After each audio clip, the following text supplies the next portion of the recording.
నమస్తే, welcome to Suman TV. నేను పద్మిని. ప్రస్తుతంతో పాటు ఫౌండర్ అండ్ డైరెక్టర్ ఆఫ్ ఇపియాన్, అలాగే chief of pain medicine doctor Sudheer దారా గారు మనతో పాటు ఉన్నారు. మాట్లాడదాం. సార్ నమస్తే. సార్ నమస్తే అమ్మా. డాక్టర్ గారు, ఆఫ్టర్ కోవిడ్ రకరకాల ఏమంటారు పర్సెప్షన్స్ కానీ లేకపోతే రకరకాల థియరీ వచ్చేసింది బోర్డు మీదకి. అదేంటి అంటే కోవిడ్ వచ్చి వెళ్ళిన తర్వాత మా బాడీలో చాలా మార్పులు వచ్చాయి ఒకటి, అలాగే వ్యాక్సినేషన్ తీసుకోవడం వల్ల కూడా చాలా సైడ్ ఎఫెక్ట్స్ వచ్చాయి అనేది కామన్ పీపుల్లో ఉన్నటువంటి ఒక థాట్ ప్రాసెస్. సో అసలు కోవిడ్ వచ్చిన తర్వాత హిప్ మీద చాలా ఇంపాక్ట్ చూపించింది. హిప్ పెయిన్ అనేది ఎక్కువ ఉంది, చాలా మంది కంప్లైంట్ చేస్తున్నారు. ఎందువలన నిజంగా కోవిడ్ ఏమైనా రోల్ ప్లే చేసిందా? సో కోవిడ్ అన్నది ఒక viral infection. Any viral infection joints మీద ఎఫెక్ట్ చేస్తుంది. మీరు చూడండి, చాలామంది సార్ నాకు జాయింట్ పెయిన్ సార్, మోకాలు నొప్పి, shoulder pain, neck pain, chikungunya వచ్చింది అప్పటి నుంచి నాకు వస్తుంది. చికెన్ గున్యా టైం చెప్పరు కానీ అప్పుడు చికెన్ గున్యా వచ్చింది కదా సార్, అప్పటి నుంచి నొప్పి సార్ అంటారు. డెంగ్యూ ఫీవర్ వచ్చింది సార్, అప్పటి నుంచి నొప్పి అంటారు. ఇట్లాగా వైరల్ ఇన్ఫెక్షన్స్ ఏవి వచ్చినా కూడాను అవి జాయింట్స్ మీద బాగా ఎఫెక్ట్ చేస్తాయి. కానీ అవి ఎఫెక్ట్ చేస్తాయి కానీ ఒక జాయింట్ని ఈ కరోనా వైరస్ బాగా తీవ్రంగా ఎఫెక్ట్ చేసింది. ఆ జాయింట్ ఏంటంటే హిప్ జాయింట్. అలా ఎలా సెలెక్ట్ చేసుకుంది హిప్ ని? అది తెలియదు మనకి. ఇది ఒకటి కోవిడ్ ఇన్ఫెక్షను ప్లస్ కోవిడ్ వస్తే చనిపోతామన్న భయంతో మన బాడీలోకి ఇంజెక్ట్ చేసిన స్టెరాయిడ్స్.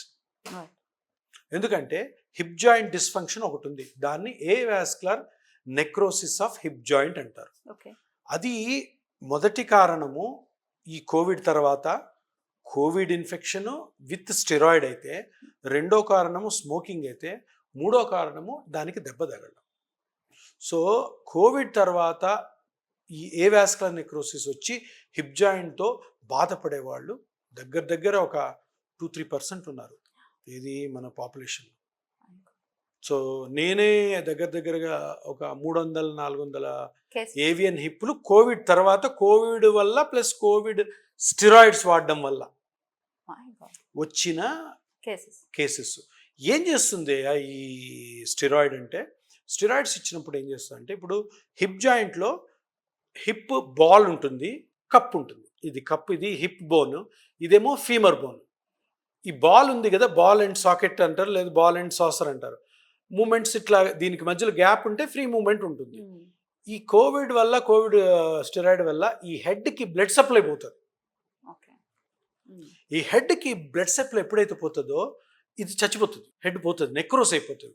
Avascular necrosis. వాస్కులర్ అంటే బ్లడ్ సప్లై, ఏ అంటే బ్లడ్ సప్లై లేకపోవడం, నెక్రోసిస్ అంటే కొలాప్స్ అయిపోవడం, అది పోతుంది. ఇప్పుడు ఏదైనా ఫింగర్కి బ్లడ్ సప్లై పోతే నల్లగా అయిపోతుంది, అది అయిపోయినప్పుడు ఇది వెళ్ళి దీని మీద పడుతుంది. సో గ్యాప్ పోతుంది, మూమెంట్ ఉండదు, కాలు కదపలేరు, కదిపితే నొప్పి, నడిస్తే నొప్పి, కూర్చుంటే నొప్పి, కూర్చొని లేస్తుంటే నొప్పి. This is called avascular necrosis. ఇంతకుముందు కోవిడ్ ముందు ట్రామా, దెబ్బ తగిలితే వచ్చేది స్టెరాయిడ్స్. అంటే ఆస్మాటిక్ పేషెంట్స్ స్టెరాయిడ్స్ ఎక్కువ వాడతారు, వాళ్ళలో వచ్చేది. లేదంటే కొన్ని ఆటోఇమ్యూన్ డిసీజెస్లో స్టెరాయిడ్స్ వాడుతుంటారు, వాటిలో వచ్చేది. స్మోకింగ్ వల్ల వచ్చేది. ఇప్పుడు కోవిడ్ వచ్చిన తర్వాత 4వ కారణం యాడ్ అయింది, ఇది కోవిడ్ విత్ స్టెరాయిడ్. సో దీనికి బేసికలీ ఇంకొక చాలా ఇంపార్టెంట్ పాయింట్ ఇది, ఇవన్నీ కూడాను కోవిడ్ తర్వాత స్టెరాయిడ్స్ వాడిన యంగ్ పేషెంట్స్ వచ్చారు. 20 నుంచి 30-31 వరకు. నేను చేసిన ఒక 300-400 కేసుల్లో 99% యంగ్స్టర్సే. ఓల్డ్ ఏజ్లో ఎందుకు రాలేదు తెలియదు. ఓల్డ్ ఏజ్లో కూడాను చాలామంది స్టెరాయిడ్స్ తీసుకున్నారు. 45, 50, 60, 70, 80 వాళ్ళకి ఎక్కువ మంది కనపడలేదు. ఎక్కువ యంగ్స్టర్స్లో సివియర్గా ఒక 2-3 మంత్స్లోనే హిప్ జాయింట్ మొత్తం పోయి మూమెంట్ లేక, నా దగ్గర అయితే దగ్గర ఒక 100-150 మంది పెళ్ళి గిట్టుకున్నారు. పెళ్ళి ఫిక్స్ అయింది, కోవిడ్ వచ్చింది. కోవిడ్ ఏం పెద్ద వాళ్ళని సదాయించాలి కానీ హాస్పిటల్ అడ్మిట్ అవ్వడం, స్టెరాయిడ్స్ రోజు 1 గ్రామ్ 2 గ్రామ్స్ మిథైల్ప్రెడ్నిజోల్ ఇవ్వడం, దాంతో పోయింది. ఇంకా పెళ్ళి ఫిక్స్ అయింది, ఎంగేజ్మెంట్లు అయిపోయి, కొందరికి ఫిక్స్ అయిపోయినాయి, కట్న కానుకలు మాట్లాడుకున్నారు, పెళ్ళి ఇదేం హిప్ వచ్చింది. ఇప్పుడు కుంటుతుంటే అరే ఇంతకుముందు పెళ్లి చూపుల్లో బాగానే ఉన్నాడు, ఇప్పుడేం కుంటుతున్నాడు, ఇతనికి ఏం జబ్బులు ఉన్నాయి అని చెప్పి పాపం వాళ్ళు వచ్చి.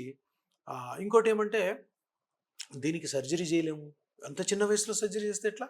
సర్జరీ చేసి ఇంప్లాంట్స్ పెడితే రేపొద్దున ఆ ఇంప్లాంట్ ఎన్ని సంవత్సరాలు ఉంటుంది తెలియదు. సో ఏవాస్కులర్ నెక్రోసిస్కి ఆ టైంలో కోవిడ్లో, అంటే అంతకుముందు కూడా తక్కువ వాడేవాళ్ళం, ఎందుకంటే తక్కువ కేసులు ఉండేవి.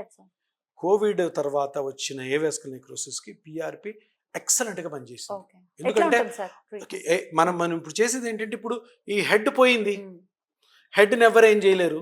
సర్జరీలో ఏం చేస్తారు, మొత్తం ఇది తీసేసి మెటల్స్ ఇంప్లాంట్స్ పెడతారు. అది ఆ వయసులో మంచిది కాదు. సో మనం ఇప్పుడు ఏం చేయాలి, పెయిన్ తగ్గించాలి. పెయిన్ తగ్గించాలంటే ఏం చేయాలి, ఈ కప్పు సాసరు, ఈ కప్ అండ్ బాల్ ఉంది కదా, ఈ మూమెంట్ ని మనం కానీ క్రియేట్ చేసామనుకోండి, సో మూమెంట్స్ లో పెయిన్ ఉండదు. అందుకని ఈ పిఆర్పి తీసుకొని ఈ జాయింట్ లో ఎక్కడైతే కార్టిలేజ్ ఇది వెళ్ళిందో, అక్కడ ఎక్కడైతే ఇన్ఫ్లమేషన్ వస్తుందో, అక్కడ ఎక్కడైతే ఇన్ఫ్లమేషన్ వల్ల పెయిన్ వస్తుందో, అక్కడ కానీ మన సెల్స్ ని గ్రోత్ ఫ్యాక్టర్స్ వెళ్తే అది దాన్ని రీమోడల్ చేస్తుంది.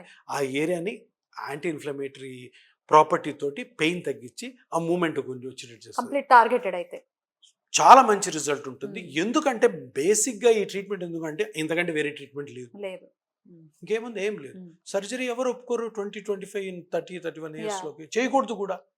సో ఇది అంటే ఇంత ముందు కూడా ఉంది, కాకపోతే కోవిడ్ వచ్చిన తర్వాత ఈ ట్రీట్మెంట్ బయటకు వచ్చి ఈ ఇంకోటి కోవిడ్ వల్ల వచ్చిన ఏవాస్కులర్ నెక్రోసిస్ చిన్న వయసులో వచ్చింది. సో సర్జన్స్ కూడా అంత ఇష్టపడరు. అరే ఇప్పుడు చేసామనుకో, తర్వాత 5 ఇయర్స్కో 10 ఇయర్స్కో 15 ఇయర్స్ ఉంది అనుకోండి ఇంప్లాంట్, అప్పటికి ఆ పిల్లోడికి 40-45 ఉంటాయి. దాని తర్వాత పరిస్థితి ఏంటి, ఏం చేయలేము. రివిజన్ సర్జరీ ఇంపాసిబుల్, ఎందుకంటే మెటల్స్ అన్ని సిమెంటే అతికిచ్చుంటారు. రివిజన్ సర్జరీ చేయాలంటే అందులో టాప్ మోస్ట్ సర్జన్స్ ఉండాలి, రివిజన్ చేసే సర్జన్స్ ఉండాలి. అది చేసినా కూడాను నార్మల్ జాయింట్లో ఉండదు కాబట్టి అవాయిడ్ చేయడం బెటర్. కాని పక్షంలో మనం దాని గురించి ఆలోచించాలి, కానీ దానికంటే ముందు ఒక మంచి ఆల్టర్నేటివ్ ఉంది కాబట్టి పిఆర్పి చాలా బాగా పనిచేస్తుంది. And this is the only option and also very effective option. దీనికి ఎన్ని సెషన్స్ పడుతుంది సార్? దీనికి మోస్ట్లీ అంటే మన దగ్గరకు వచ్చేసరికి అది గ్రేడ్ 4 లో ఉంటుంది. ఎందుకంటే అంతవరకు కూడా అరే మనకేం నొప్పిరా టాబ్లెట్ 3 to 4 సెషన్స్ తప్పకుండా కావాలి. ఎంత అఫోర్డబుల్ గా ఉంటుంది సార్? అఫోర్డబిలిటీ చాలా తక్కువ వెన్ కంపేర్ టు సర్జరీ. కరెక్ట్గా చెప్పలేము, this all depends on sittings. But surgery కంటే ఒక 1/4 లో జరుగుతుంది. So it will be very safe and effective and cheap also. మరి ఈ సమస్యతో డెఫినెట్ గా బాధపడుతున్న వాళ్ళు చిన్న వయసే కదా అని అసలు దాన్ని don't take it for granted. So definite గా దానికి ఒక మంచి ఆల్టర్నేటివ్ ఉంది కాబట్టి పిఆర్పిని డెఫినెట్ గా ట్రై చేయండి. Right sir, thank you so very much. నమస్తే.